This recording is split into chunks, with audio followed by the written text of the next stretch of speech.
And moving on, former Sri Lankan President Ranil Wickremesinghe is scheduled to be produced before the Colombo Fort Magistrates Court today afternoon. He's the first executive president of Sri Lanka to be arrested and remanded on charges of corruption until August 26th. The former president insists that his wife bore her own expenses and that no public funds were used. However, the CID alleges that state money covered his travel on a private visit as well as security cost. The 76-year-old leader was first admitted to the prison hospital and later transferred to the National Hospital, where he is receiving treatment in the intensive care unit for dehydration. The transfer followed recommendations by prison doctors after medical examinations. Wickremesinghe was arrested by the Criminal Investigation Department on August 22nd over allegations of misusing state funds and was remanded under the Public Property Act until August 26th.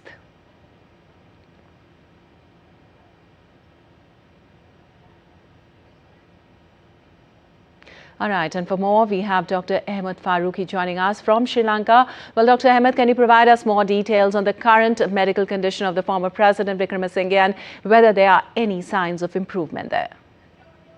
Lepakshi, good morning to all of our viewers. Yes, you see, the former president was admitted to the ICU in the National Hospital, where the treating doctors have said that his condition is now fairly stable. But they say that still it is a matter of importance that he has to pay sufficient attention to his health. On Friday, he spent more than 10 hours at the court in the midst of very hot weather. And that led to, a dehydration in his case, whereby he was later admitted to the prison hospital and later on shifted to National Hospital, where he was admitted to the ICU. He's a patient, apparently, according to the Defense Council, he's suffering from diabetes, hypertension, and heart diseases. So they have mentioned that in the bail application on Friday. Now, keeping all these into perspective, the doctors have said that prolonged, stays in hot weather would be difficult for him. And they said that it'll be, for now, his condition was although stable, but it needs to be, carefully monitored and watched at. That said, his scheduled appearance today before the court is at 1:30 p.m. Right. Until that time, we'll have to see what the doctors would advise. All right, Dr. Ahmed, also the opposition parties and the civil society groups simultaneously are planning protests near the court. Tell us about the current situation. What steps are being taken to prevent that?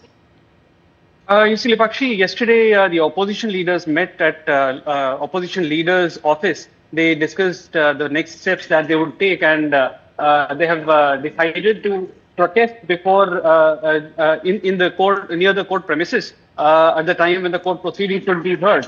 There have been reports that they would hold mass protests in other places also, but it is not clear as of yet. But the police authorities have said that they have made sufficient precautions. They have deployed security personnel at the court premises as well as in other important locations. They've also given police security to the Solicitor General. So sufficient precautions have been placed according to the police also. Right.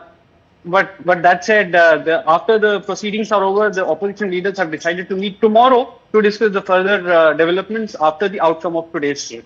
So a lot is anticipated today. Thank you so much, Dr. Ahmed, for all those details.